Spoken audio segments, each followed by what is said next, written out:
Smart Listener, untuk Anda segera kami hadirkan Smart Community. Smart Community untuk membangun komunikasi, kebersamaan, dan kerjasama yang kuat serta bermanfaat bagi banyak orang bersama berbagai komunitas di Indonesia. Smart Community menghubungkan dan menyatukan Indonesia.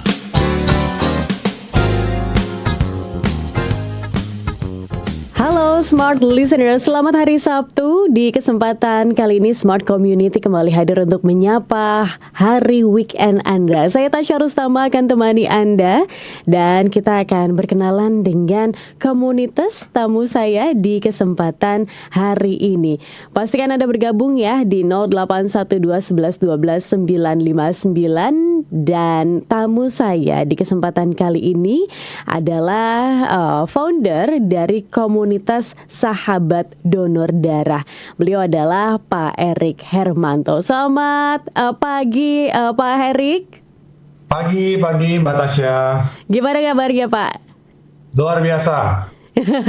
Dan saya nggak hanya bersama dengan Pak Erik, saya juga bersama dengan Sekretaris Komunitas Sahabat Donor Darah, Ibu Ane. Halo Bu Ane.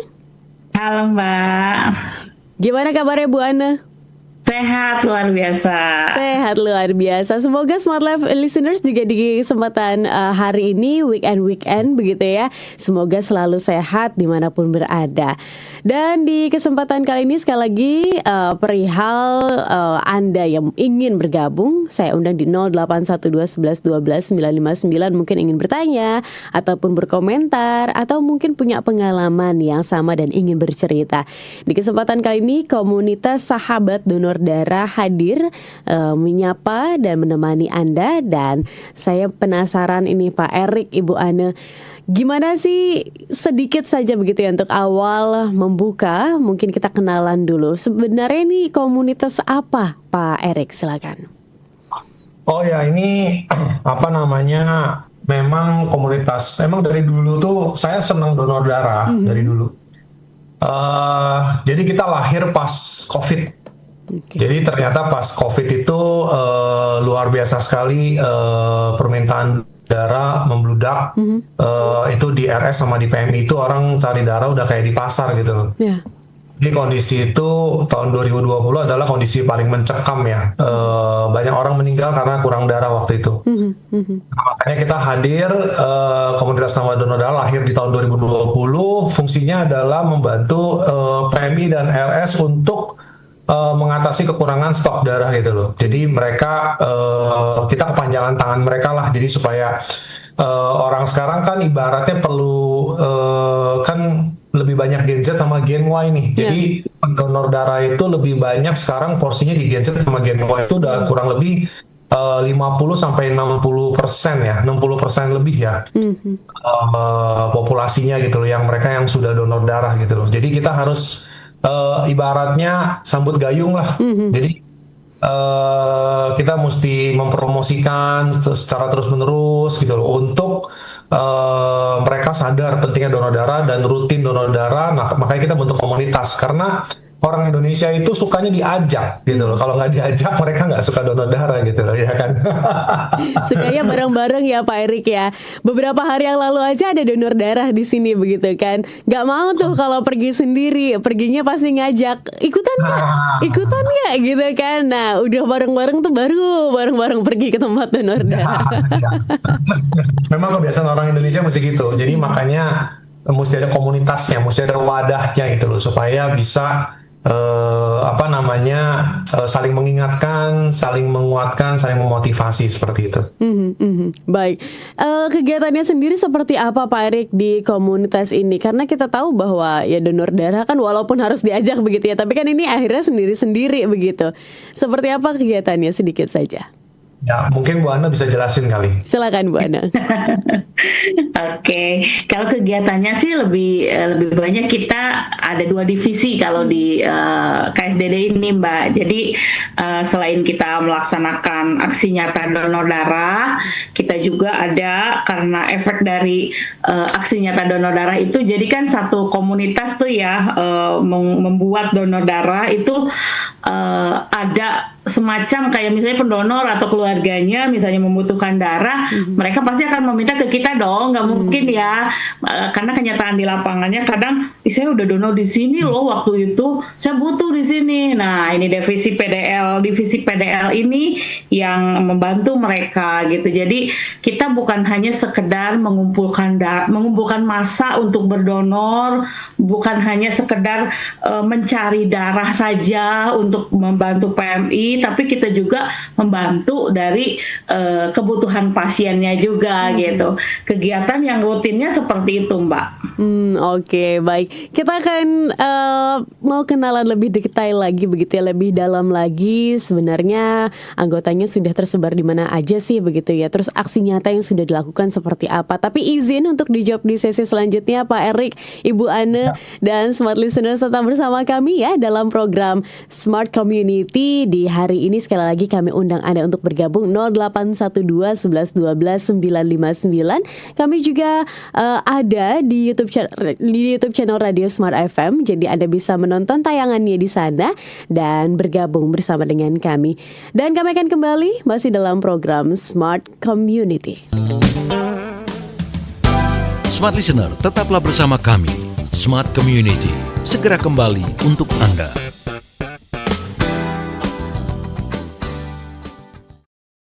Smart FM, the spirit of Indonesia, part of Kompas Gramedia Radio Network. Kami hadir bukan sekadar menghibur.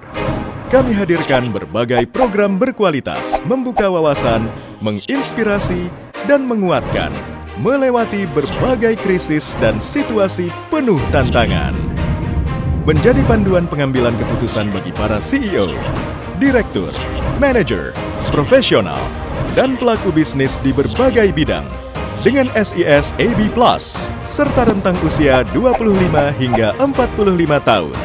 Agar bisnis dan karir yang dibangun berkembang serta melaju seiring perkembangan zaman, dijalankan sepenuh hati, penuh kecintaan, tanpa kehilangan jati diri, selalu memiliki pandangan terbuka dan luas, menjangkau Anda melalui berbagai platform digital dan media sosial, streaming, podcast, YouTube, Instagram, Facebook, dan Twitter.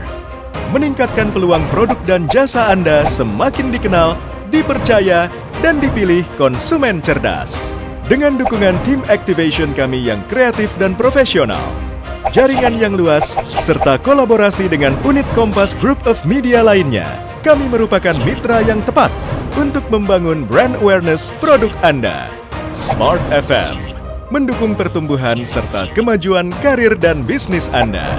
Smart FM, the spirit of Indonesia.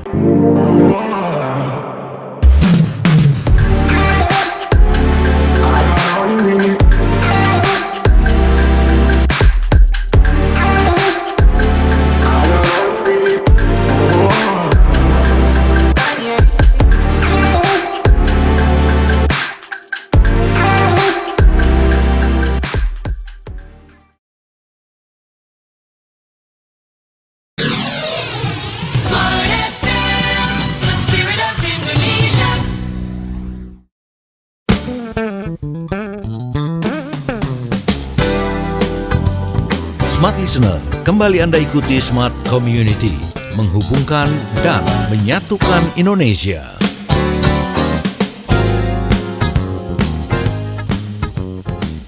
Smart Listeners, Anda masih bersama kami dalam program Smart Community, dan di kesempatan kali ini tamu spesial saya dari komunitas Sahabat Donor Darah dengan foundernya adalah Pak Erik Hermanto dan juga sekretaris komunitasnya adalah Ibu Ane. Kita mau kenalan ya dengan komunitas ini yang kita tahu merupakan sebuah komunitas yang bergerak di bidang sosial, begitu benar ya Pak Erik ya? Karena Betul. emang sesulit itu bersyukur sampai dengan detik ini, alhamdulillah saya dan keluarga nggak pernah gitu merasakan kehetikan untuk mendapatkan darah. Tapi kalau dalam realitanya begitu ya Pak Erik, emang sehetik itu ya untuk mendapatkan darah begitu? Bukannya PMI kemudian pemerintah tuh memang sudah rutin untuk melaksanakan itu?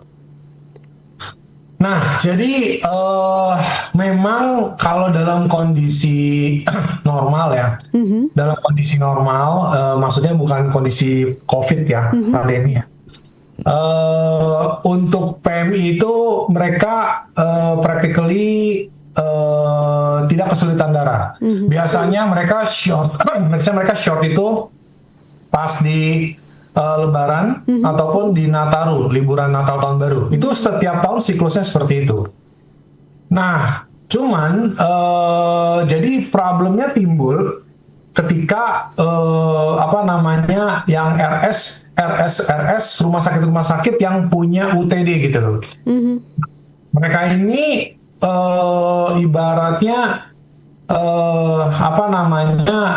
stok darahnya itu tidak selalu ada gitu, tidak selalu ada. Nah, sehingga keluarga pasien itu tergopoh-gopoh harus mencari kekurangan darahnya gitu loh. Seperti itu Mbak Tasya. Jadi ada kurangnya kerjasama antara RS sama PMI ini yang amat sangat disayangkan sekali sebenarnya. Oke, kita tahan dulu di sana Pak Erik. Nanti kita akan detailkan di situ. Tapi kita mau kenalan lebih detail dulu dari komunitas ini. Sebenarnya anggotanya sendiri sudah berapa banyak Pak Erik, Bu Ana? Ya, silakan Ana. Selama ini kan kita ada di Jakarta, pusatnya itu di Jakarta ya Mbak ya. Nah itu Jakarta itu sudah mulai berkembang ke kota-kota, dan kalau misalnya dilihat sih dari jumlahnya itu harusnya mereka sudah aktif. Kalau misalnya di 15 cabang aja kali satu grup, misalnya kita kan terbagi dalam WA grup itu ya Mbak ya. Jadi ada WA grup golongan darah A, golongan darah O gitu, itu terpisah-pisah gitu. Kenapa? Karena mereka tuh lebih senang bergaul sama komunitasnya. Misalnya yang golongan darah O tuh lebih nyamannya kalau sama O lagi gitu, lebih nyambung ngomongnya tuh gitu. Kadang kalau O sama A bisa jadi ada sedikit nggak nyambung gitu lah. Jadi akhirnya sih kita bentuk dalam golongan-golongan darah gitu. Nah, dari golongan-golongan darah itu kalau misalnya bisa aktif semuanya sih berdonor kan. Kalau berdonor pun tidak semuanya bisa sehat ya, ada yang di luar kota, ada yang di mana gitu. Tapi kalau bisa dilihat dari jumlahnya, dari 15 cabang kali 500 aja itu udah lumayan gitu, udah cukup besar juga gitu. Sampai ada beberapa kota yang sudah memperhitungkan komunitas sahabat donor darah ini sebagai salah satu soundingannya PMI gitu. Jadi PMI itu bekerja sama. Jadi dalam artian kita kadang selalu menjadi garda terdepannya gitu.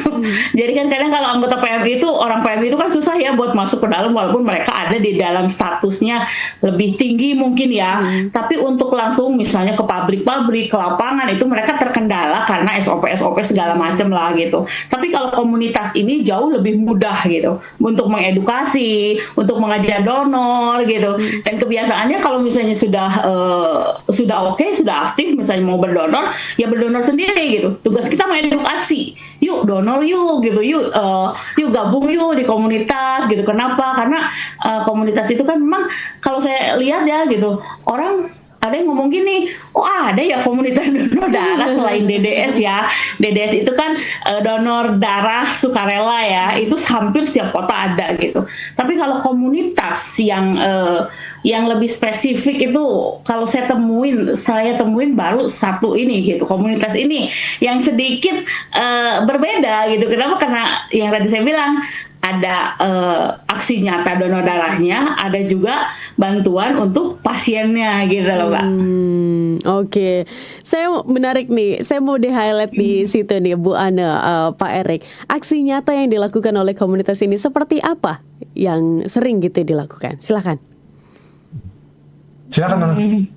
aksi nyata itu jadi kayak gini Mbak, biasanya sih ya kita lakukan mengumpulkan pendonor, itu dari segala macam penjuru itu, pokoknya yang sudah tergabung. Ini kita bicara yang sudah tergabung dalam grup KSDD ya, grup komunitas gitu.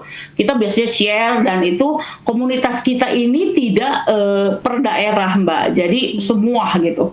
Semua, misalnya dari Jakarta itu ada Jakarta kan mana gitu ya, itu semua tergabung dalam satu komunitas gitu. Begitupun di kota-kota lain sama, tidak hanya dalam satu kota saja gitu, enggak gitu. Nah, kalau kita buat aksi nyata donor darah itu kita mengumpulkan, kita sebar link, terus kita sebar flyer gitu, bahkan kita di sosmed gitu kan. Sekarang kan lagi musimnya di sosmed ya, makin cantik sosmed itu kan makin menarik gitu buat mereka datang gitu.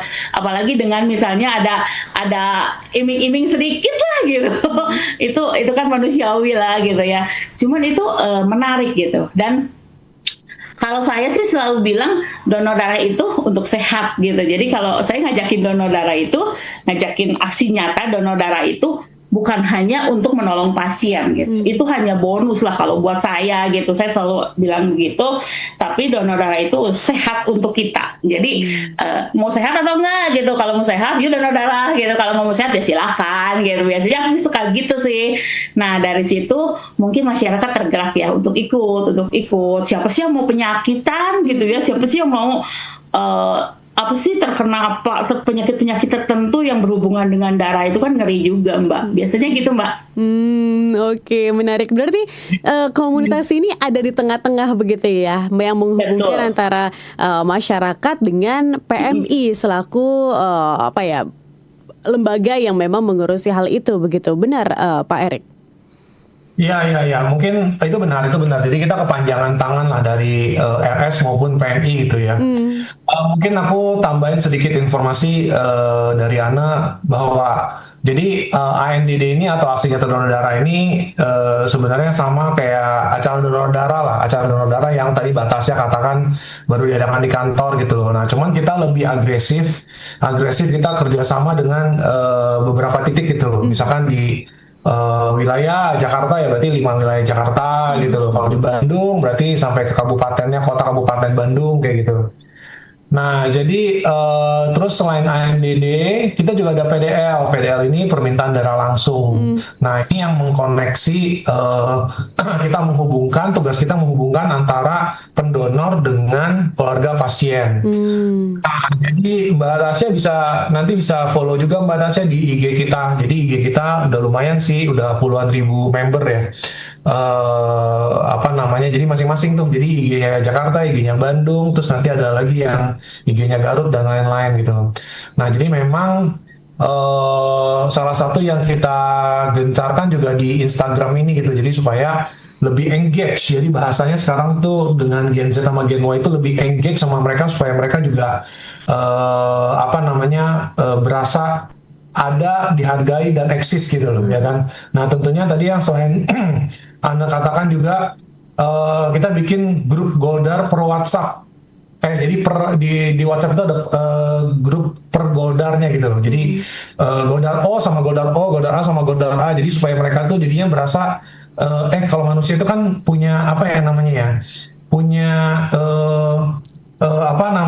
pengen sama apa yang sama sih gitu loh ya kan, apa yang sama nih, kalau kita ada yang sama lu gua gitu kan, kita berarti sama nih golongan darahnya nih gitu, jadi merasa senasib gitu loh ya kan. Nah makanya mereka seneng tuh berada di satu grup itu, betah dan mereka nggak keluar gitu loh. Dan memang mereka yang suka donor darah dan kita fasilitasi di satu Goldar, mereka seneng dan terus berkala banyak yang join juga kok, seperti itu. Syaratnya mereka join di komunitas sahabat donor darah, cukup donor darah 1 kali, pernah donor darah gitu, seperti itu. Menarik. Berarti ini anggotanya sendiri tumbuh secara organik begitu ya Pak Erik? Nggak di setting yang harus ayo rekrut sana, rekrut sini, rekrut sana. Karena bertumbuh di kota-kota lainnya dengan ya willingness atau keinginan begitu ya untuk berdonor darah begitu Pak Erik? Enggak juga sih, dua-duanya sih sebenarnya. Jadi kitanya harus aktif, nggak bisa kalau kitanya nggak aktif nggak bisa. Apalagi Ano ini juga beliau suka membuka wilayah-wilayah baru nih. Mungkin Ana bisa ceritakan lebih detail nih nama. Ya, kalau saya kebagian buka cabang ya Mbak. Jadi buka cabang itu ya sekalian jalan-jalan gitu ya, healing ya. Kalau di Bandung aja kan udah mumet gitu. karena Bandung juga memang udah cukup luas juga gitu jangkauannya gitu. Nah, saya buka cabang di kota-kota tertentu dengan konsep ya ayo donor darah gitu, dan kita perkenalkan komunitas ini gitu. Jadi yang tadi Mbak bilang mungkin ya lebih ke arah kita perkenalkan dulu juga Mbak. Kita perkenalan dulu, kita ke PMI-nya dulu. Kenapa sampai saya ambil PMI dulu? Karena kita itu kan orang luar kota gitu ya, kita nggak tahu ya rumah sakit mana saja gitu yang sudah misalnya memiliki UTD atau yang belum gitu. Tapi kalau misalnya yang namanya PMI itu semua pasti donor gitu, nggak mungkin kan ke PMI buat dagang gitu, nggak mungkin kan. Jadi kalau ke PMI itu pasti kan donor. Nah makanya saya selalu buka dan komunikasi sama kunjungan itu pasti ke PMI dulu gitu, untuk memperkenalkan ada komunitas nih, komunitas yang akan istilahnya membantulah sebagai tadi Pak Erik bilang perpanjangan tangan dari PMI gitu. Dan sebenarnya PMI juga selama ini yang saya terima gitu, yang saya dapatkan itu mereka welcome banget gitu. Malah terakhir ini saya baru pulang banget ini saya dari Semarang. Itu PMI Semarang sampai telepon ke kita gitu, ayo kapan buka, katanya ayo kapan buka gitu. Karena dari edukasi yang sempat sih, semuanya terjadi nggak kebetulan Mbak, emang semuanya sudah diatur kali ya, sudah jodoh kali ya, emang komunitas ini harus berkembang gitu kemana-mana. Jadi mereka welcome juga gitu, karena mereka pun pasti akan merasa terbantu gitu dengan kehadiran kitanya. Nah kita komunikasikan dengan PMI oke, kita langsung ke masyarakat gitu. Jadi masyarakat, nah lewat mulut ke mulut nih, di sini nih ada komunitas nih, di sini bisa bantu pasien juga loh gitu. Nah mulai dari mulut ke mulut, terus kadang kan kita suka, namanya orang suka iseng ya, misalnya happy birthday, orang seneng banget digituin Mbak. Dalam satu komunitas yang mereka bilang aneh ya, kok ada ya komunitas gitu. Ada sempat saya temuin di kota-kota, kok ada ya komunitasnya. Setahu saya cuma DDS doang gitu, atau PDDI itu kan hampir semua kota ada. Tapi ketika saya pernah masukin satu PDDI itu di salah satu daerah, mereka vakum banget gitu. Jadi mereka hanya ya aksi nyata lah, seperti yang lain lah, donor darah gitu. Tapi tidak ada spesifiknya gitu lah. Mungkin lebih ke arah mengumpulkan massa untuk donor darah gitu. Tapi tiap kota berbeda-beda Mbak. Tapi sambutannya itu ke KSDD cukup bagus, cukup lumayan lah. Aku coba izin tambahkan ya. Silakan.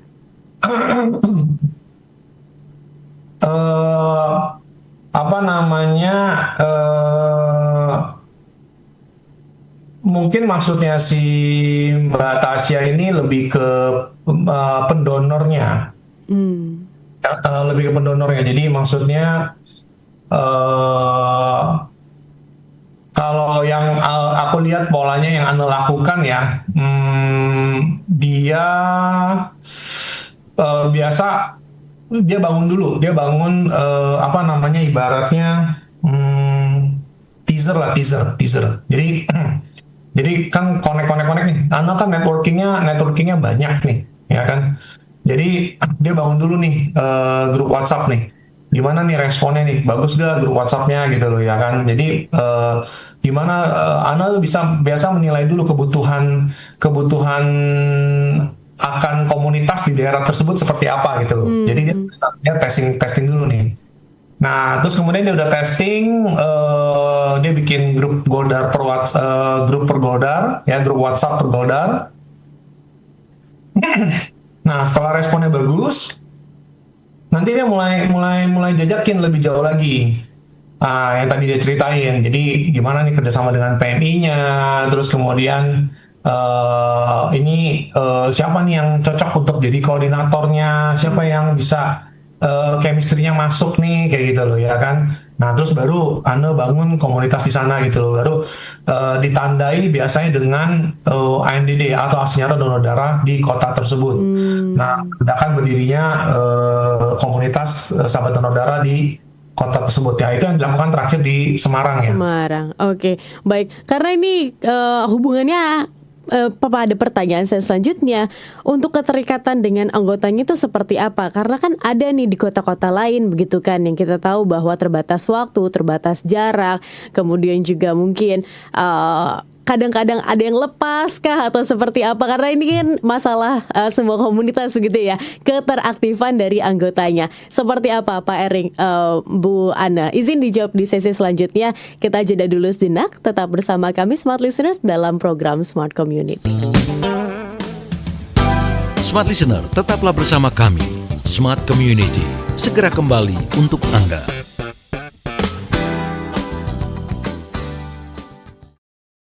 Smart FM, the spirit of Indonesia, part of Kompas Gramedia Radio Network. Kami hadir bukan sekadar menghibur. Kami hadirkan berbagai program berkualitas, membuka wawasan, menginspirasi, dan menguatkan, melewati berbagai krisis dan situasi penuh tantangan.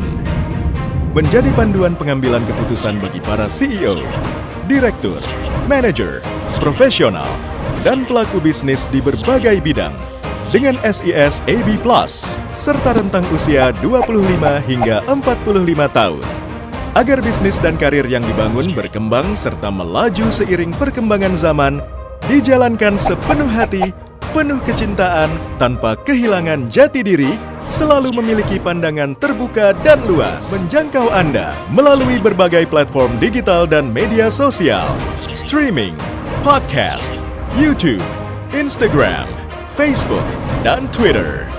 Meningkatkan peluang produk dan jasa Anda semakin dikenal, dipercaya, dan dipilih konsumen cerdas. Dengan dukungan tim activation kami yang kreatif dan profesional, jaringan yang luas, serta kolaborasi dengan unit Kompas Group of Media lainnya, kami merupakan mitra yang tepat untuk membangun brand awareness produk Anda. Smart FM mendukung pertumbuhan serta kemajuan karir dan bisnis Anda. Smart FM, the spirit of Indonesia.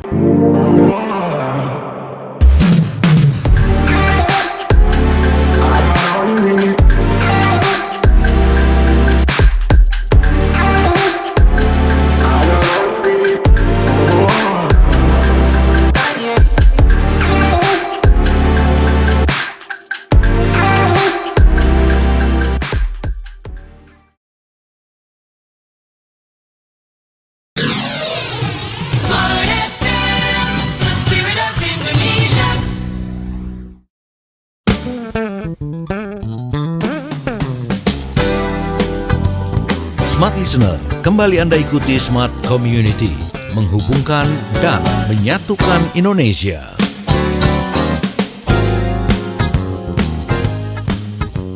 Smart Listeners, Anda masih bersama kami dalam program Smart Community dan masih bersama dengan komunitas sahabat donor darah di kesempatan pagi hari ini. Anda pernah nggak sih Smart Listeners melakukan kegiatan donor darah?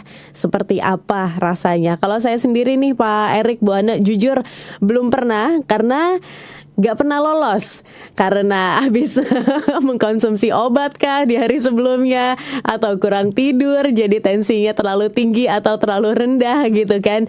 Ini selalu jadi problem begitu. Atau pernah juga berat badannya gak nyampe, jadinya gak bisa untuk donor darah.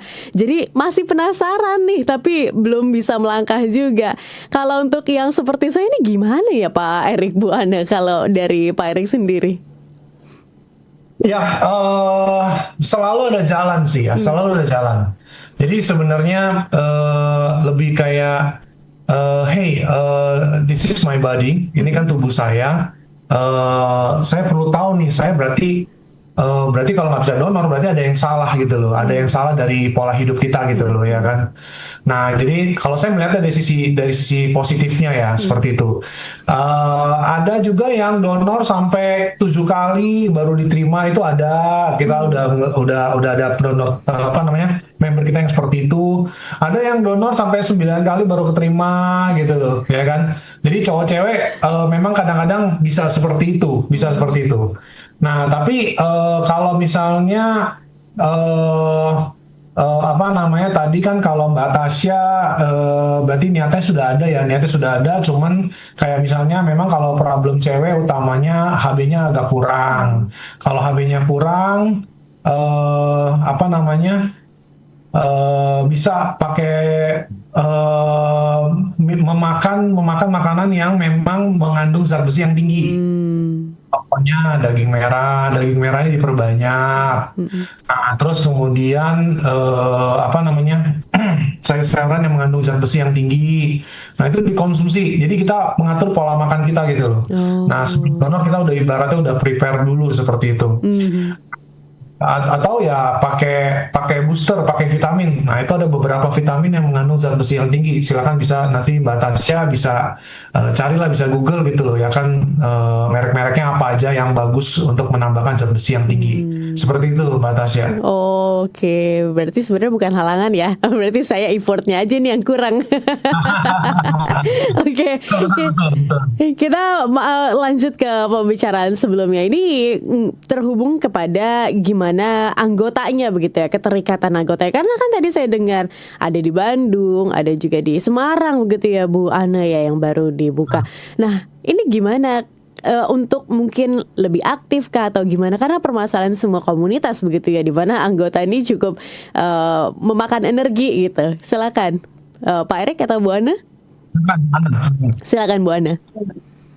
Kalau keterikatan dari anggotanya itu kembali ke rasa nyaman ya Mbak ya. Kita itu dari komunitas sahabat donor darah tidak pernah memaksakan. Misalnya Mas mau tetap tinggal, atau misalnya aduh saya udah banyak sih, memang saya temui banyak yang lemot ya handphonenya, atau misalnya terlalu banyak grup di dalamnya, ada juga gitu. Ada yang cuman masuk lewat Telegram saja gitu. Banyak sih, tapi setahu saya sih itu keluar masuk, dan yang setahu saya sampai detik ini sih lebih banyak yang stay daripada yang keluar gitu.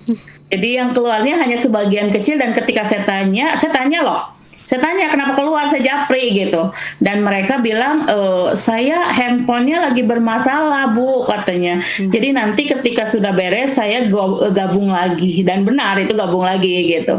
Lalu ada juga yang aduh saya terlalu sibuk nih, jadi saya resign dulu ya gitu, ada kayak gitu. Tapi sebenarnya dari dalam diri mereka ya mungkin kita nggak tahu ya, tapi ada yang lebih banyak stay-nya gitu daripada keluarnya gitu. Kalau menurut saya seperti itu. Jadi kembali ke rasa nyaman sih. Karena memang kita di grup pun kita membatasi ya Pak Erik ya, membatasi pembicaraan. Jadi hanya seputar donor darah gitu. Ketika kita sudah mulai melenceng, itu biasanya admin sudah mengingatkan, atau biasanya Pak Erik juga sudah warning gitu.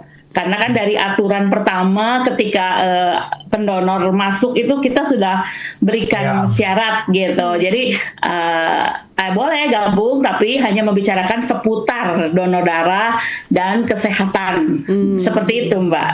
Oke. Ya, benar. Jadi yang dikatakan Ana tuh benar banget. Jadi sebelum masuk member kita udah kasih rule-nya dulu nih.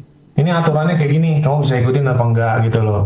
Terus kemudian kamu harus memberikan bukti bahwa kamu pernah donor darah gitu loh. Jadi memang membernya kita saring sekali, yang memang yang berkualitas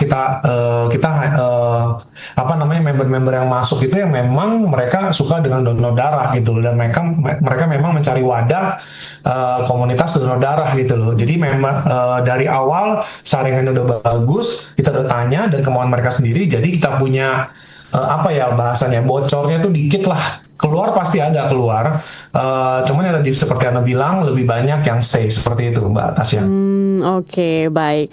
Kita juga, saya mau lanjut nih kepada tadi di sesi pertama sempat di-mention ya oleh Pak Erik, di mana ternyata ada nih sebuah isu di mana adanya kurang kerjasama antara rumah sakit dan juga PMI, hingga akhirnya nih komunitas sahabat donor darah bisa mengisi nih di bagian ini. Memang realitanya seperti apa sih, Pak Erik? Ya, oke. Jadi mungkin berangkat dari problem dulu ya. Jadi problem utama di negara kita ini kurangnya kerjasama antara rumah sakit dan PMI ya. Rumah sakit yang memiliki UTD. Nah, rumah sakit yang memiliki UTD ini biasanya rumah sakit kelas A. Kelas A itu yang besar-besar, Mbak Tasya. Kayak contohnya kalau di Jakarta, RSCM, Darmais, Fatmawati, Gatot Subroto gitu loh. Satu lagi apa ya? Aku lupa. Nah, jadi rumah sakit kelas A ini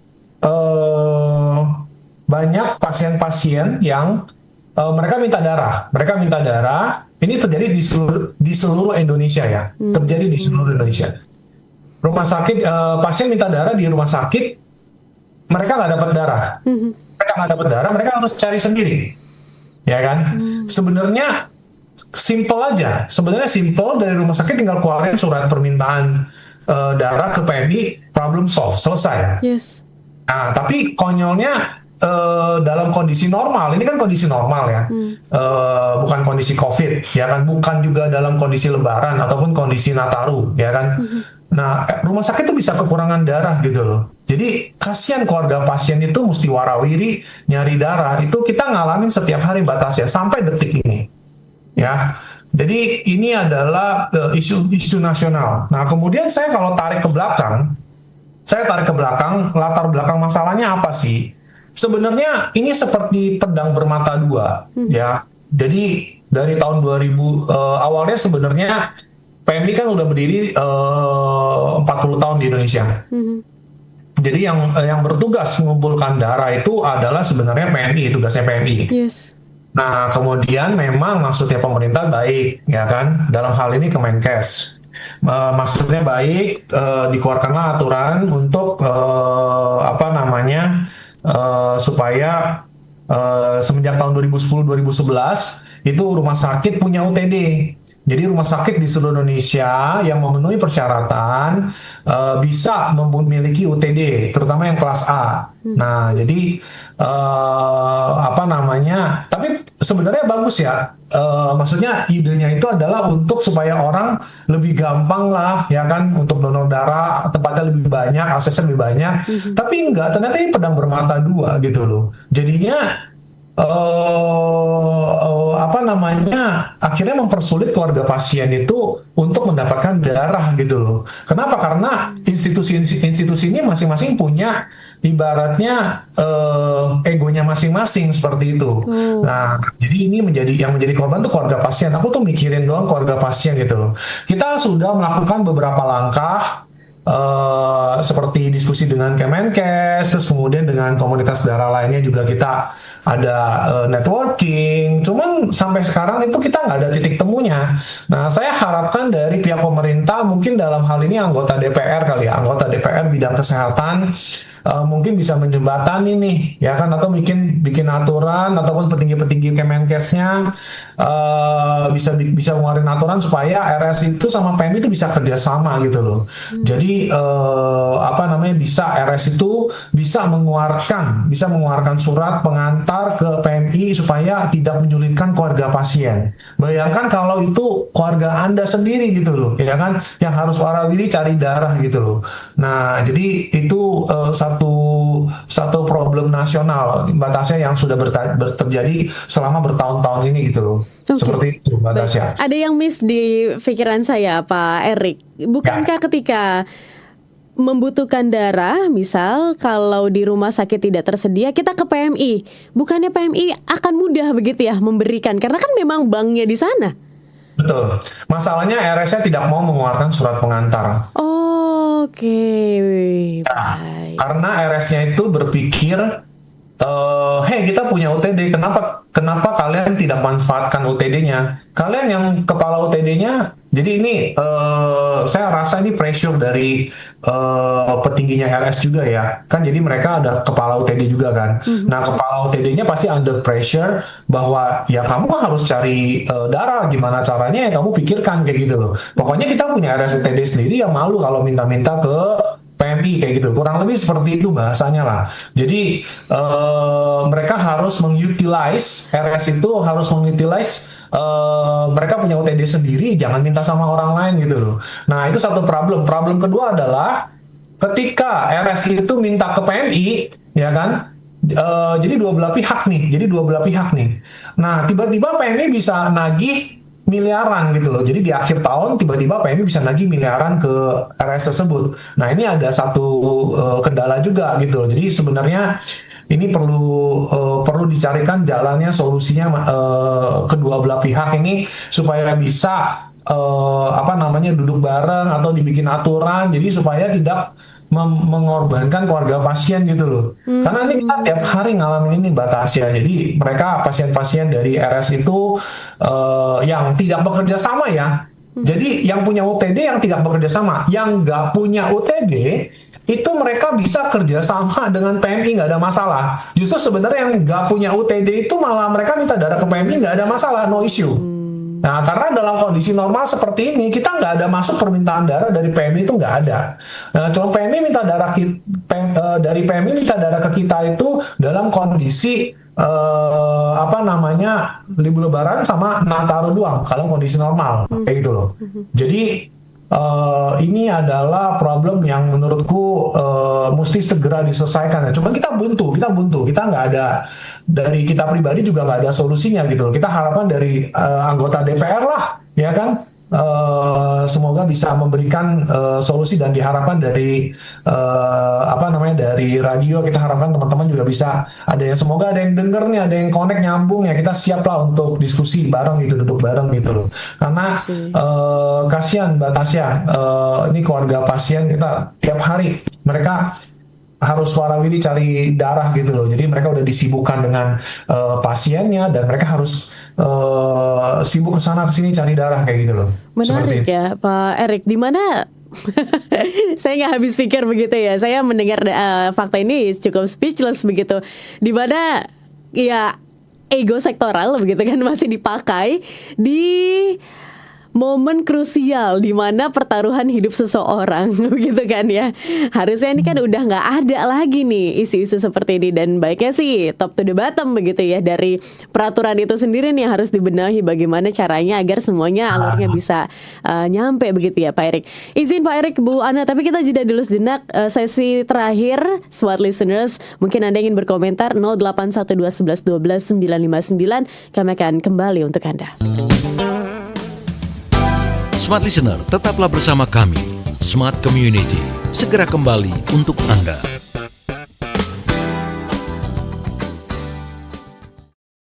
Smart FM, the spirit of Indonesia, part of Kompas Gramedia Radio Network. Kami hadir bukan sekadar menghibur. Kami hadirkan berbagai program berkualitas, membuka wawasan, menginspirasi, dan menguatkan, melewati berbagai krisis dan situasi penuh tantangan.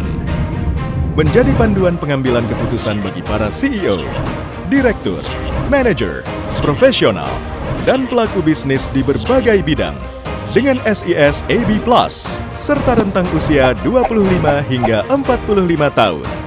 Agar bisnis dan karir yang dibangun berkembang serta melaju seiring perkembangan zaman, dijalankan sepenuh hati, penuh kecintaan, tanpa kehilangan jati diri, selalu memiliki pandangan terbuka dan luas, menjangkau Anda melalui berbagai platform digital dan media sosial, streaming, podcast, YouTube, Instagram, Facebook, dan Twitter. Meningkatkan peluang produk dan jasa Anda semakin dikenal, dipercaya, dan dipilih konsumen cerdas. Dengan dukungan tim activation kami yang kreatif dan profesional, jaringan yang luas, serta kolaborasi dengan unit Kompas Group of Media lainnya, kami merupakan mitra yang tepat untuk membangun brand awareness produk Anda. Smart FM, mendukung pertumbuhan serta kemajuan karir dan bisnis Anda. Smart FM, the spirit of Indonesia.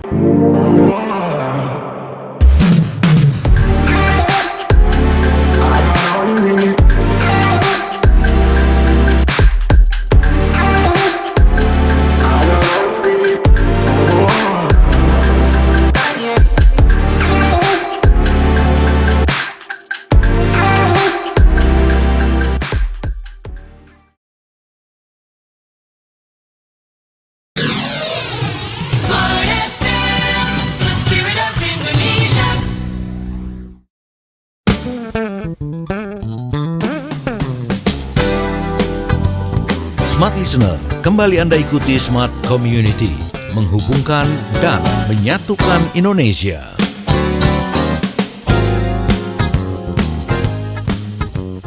Satu sesi terakhir Smart Listeners dalam program Smart Community, dan Tasya Rustama masih temani Anda di kesempatan pagi hari ini. Masih bersama dengan tamu saya, Smart Listeners, dari komunitas Sahabat Donor Darah. Selaku foundernya adalah Pak Erik Hermanto dan sekretaris komunitas Sahabat Donor Darah Ibu Ane. Dan di sesi sebelumnya kita berbicara sebuah fakta yang ini cukup miris begitu ya kalau dibilang ya Pak Erik ya Bu Anda, dimana kalau misalnya kita bilang ya kasihan gitu kan keluarga korban, kalau perlu kita bantu secara maksimal begitu kan harusnya, tapi perkara ya tadi ego sektoral, kemudian ada kepentingan pribadi di setiap instansi begitu kan, jadi akhirnya malah membuat prosesnya itu memakan waktu lama. Sementara kan kalau kebutuhan darah itu untuk pasien yang gawat darurat Bu Ane, Pak Erik, ini kan butuh cepat begitu ya kan? Ya. Dan saya baru tahu nih Pak Erik, Bu Ane, kalau ternyata ini mungkin masyarakat luas juga mungkin ada yang nggak tahu, bisa loh ternyata donor darah itu nggak cuma ke PMI ya, tapi juga ke rumah sakit yang punya unit transfusi darah begitu kan Pak Erik? Ya, betul. Oke, baik.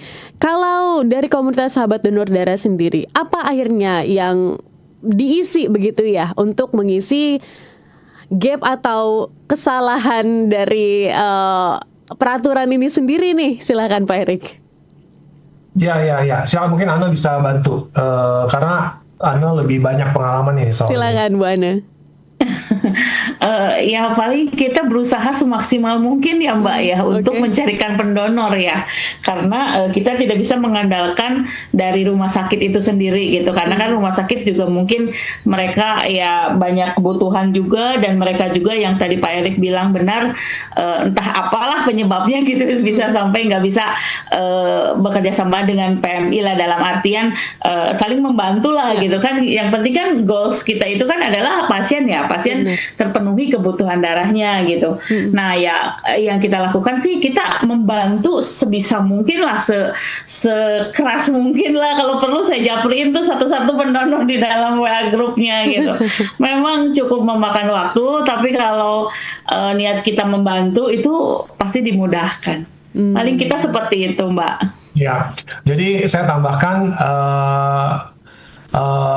kita ada database pendonor Mbak Tasya. Jadi memang kita kumpulkan, kita rawat, ya kita jaga hubungan baik dengan para pendonor, di mana dalam kondisi-kondisi seperti ini, ketika mereka butuh darah, mereka kontak kita dan kita akan kita udah ada sistemnya yang bisa membantu mereka untuk cepat dalam mendapatkan darah. Nah, sementara itu yang kita lakukan seperti itu gitu loh. Jadi ibaratnya kayak apa ya? Kayak tambal ban bocor terus nih, tambal ban bocor, bannya bocor, tambal lagi gitu loh. Jadi bahkan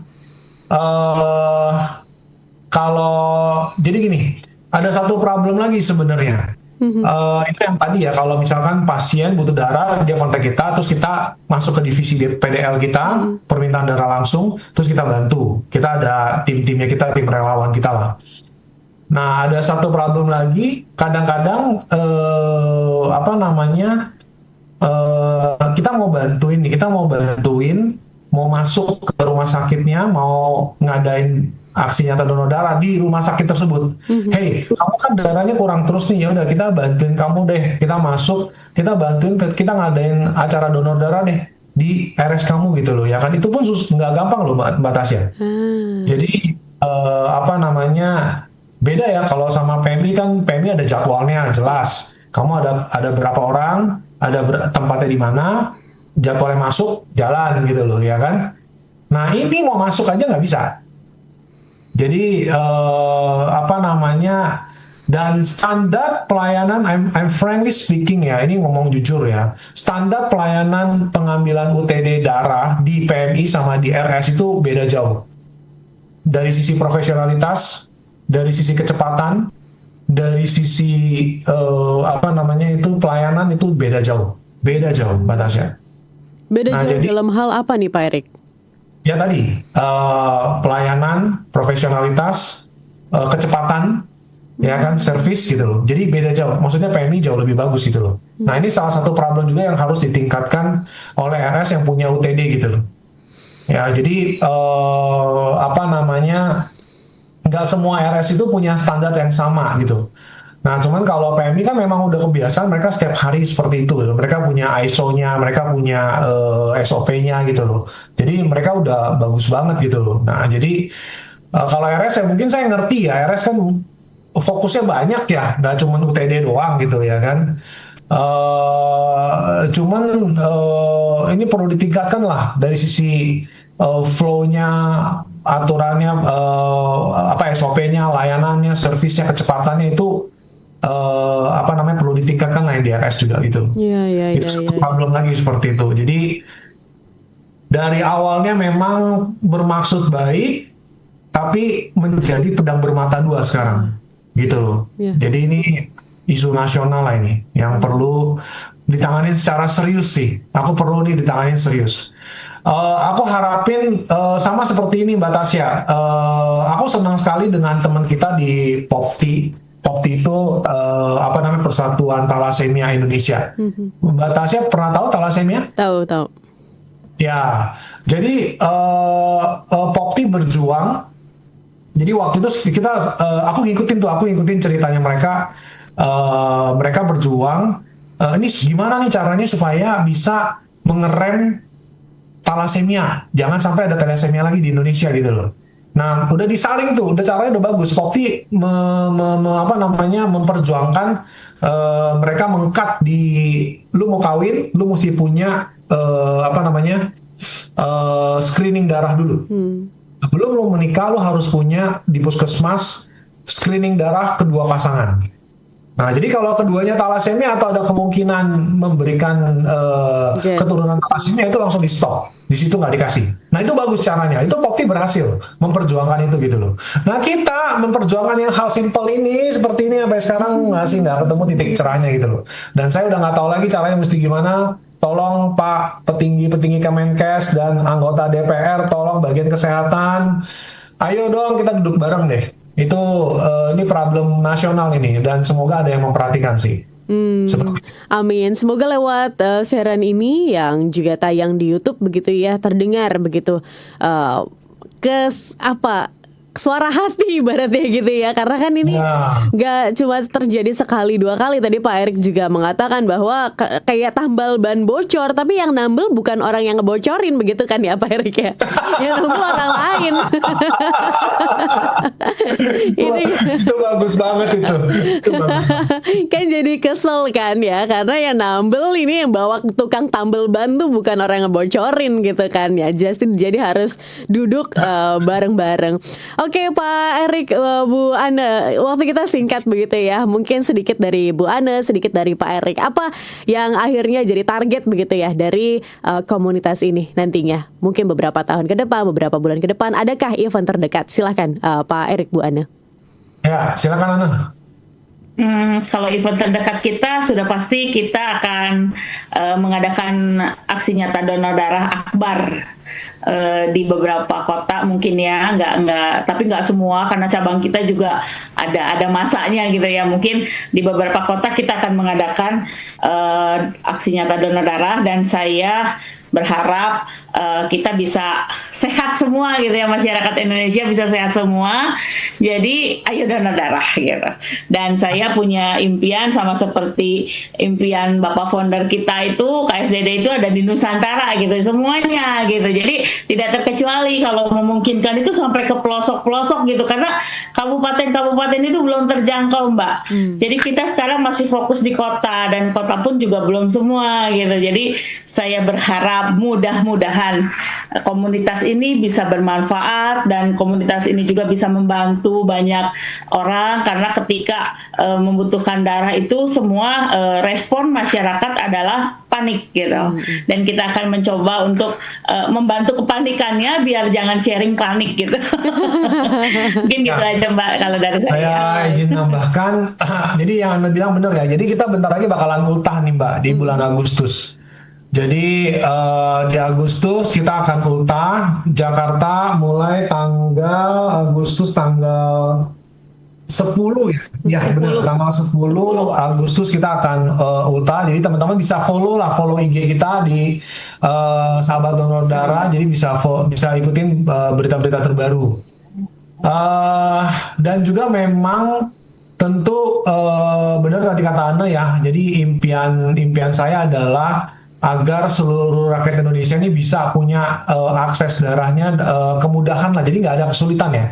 Karena darah ini kan belum ada barang penggantinya, belum ada substitusinya gitu loh. Jadi masih menggunakan darah manusia gitu loh. Nah, jadi diharapkan ini ada kontinuitas nih, yang mana jumlah pendonor kita tuh cuma 3% doang dari seluruh penduduk Indonesia gitu loh. Jadi kalau penduduk Indonesia ada 270 juta penduduk, itu cuma 3% yang aktif mendonorkan darah gitu loh. Nah, diharapkan bisa lebih banyak lagi sehingga bisa tertolong lebih banyak lagi, karena di Jakarta sendiri aja setiap hari itu butuh 1000 sampai 1100 kantong darah setiap harinya. Jadi ini cukup yang cukup signifikan, dan teman-teman dimanapun Anda berada yang ingin menjadi relawannya KSDD, ingin terlibat lebih jauh lagi, ingin menjadi koordinator daerah, kita sangat terbuka sekali ya. Jadi untuk teman-teman yang mau perform, karena sistemnya kita sudah ada, sistemnya sudah berjalan. Nah, kamu tinggal mengaplikasikannya ya. Kita tinggal perlu personnya untuk bisa mengeksekusi, menjalankan di daerahnya masing-masing, di wilayah masing-masing. Seperti itu, Mbak Tasya. Oke, baik. Kalau andai kata ada kebutuhan darah begitu ya Pak Erik, bisakah untuk misalnya pasien yang non anggota untuk mengkontak komunitas ini atau seperti apa? Bisa. Jadi semua layanan kita itu menjangkau seluruh rakyat Indonesia, dan semua layanan kita gratis. Jadi silakan kontak kita di IG kita di Sahabat Donor Darah, nanti kita akan bantu. Seperti itu Mbak Tasya. Siapapun, kita nggak ada pandang bulu, pandang apa, nggak ada. Semuanya kita bantu. Baik, jadi semoga nggak ada lagi gitu ya kepanikan yang terjadi di keluarga pasien. Kalau butuh langsung ada, Kayaknya enak banget begitu ya Pak Erik nonton drama Korea begitu kan. Butuh darah nih, berapa ampul gitu kan, berapa liter langsung disediakan, langsung bisa tersedia. Jadi pasien keluarganya udah nggak perlu khawatir lagi karena sudah tertangani dengan baik semuanya. Pak Erik, Bu Ana, terima kasih sudah berbagi di kesempatan hari ini. Kita jadi lebih terbuka lagi. Oh gini ya keadaannya ternyata yang terjadi realitanya seperti itu, dan semoga bisa terdengar nih oleh para pemangku kebijakan yang bisa merubah regulasi atau peraturan yang dibuat agar peraturannya bisa sesuai dengan apa yang warga negara butuhkan gitu kan, karena kan mereka bekerja ya untuk kita begitu kan ya Pak Erik, Bu Ana, agar kesejahteraan masyarakat bisa terbantu dan juga bisa terfasilitasi dengan baik. Pak Erik, Bu Ana, terima kasih sekali lagi, dan terima kasih Smart Listeners untuk Anda yang sudah bergabung bersama dengan kami. Kami harus tutup perbincangan dalam program Smart Community. Tadi adalah perbincangan saya bersama dengan komunitas Sahabat Donor Darah. Akhir kata, saya Tasya Rustama dan Pak Erik Hermanto dan juga Bu Ana. Kami pamit undur diri. Terima kasih, sampai jumpa. Smart Listener, baru saja Anda ikuti Smart Community, program khusus untuk membangun komunikasi, kebersamaan, dan kerjasama yang kuat, serta bermanfaat bagi banyak orang. Nantikan kembali Smart Community pekan depan bersama berbagai komunitas di Indonesia. Smart Community, menghubungkan dan menyatukan Indonesia.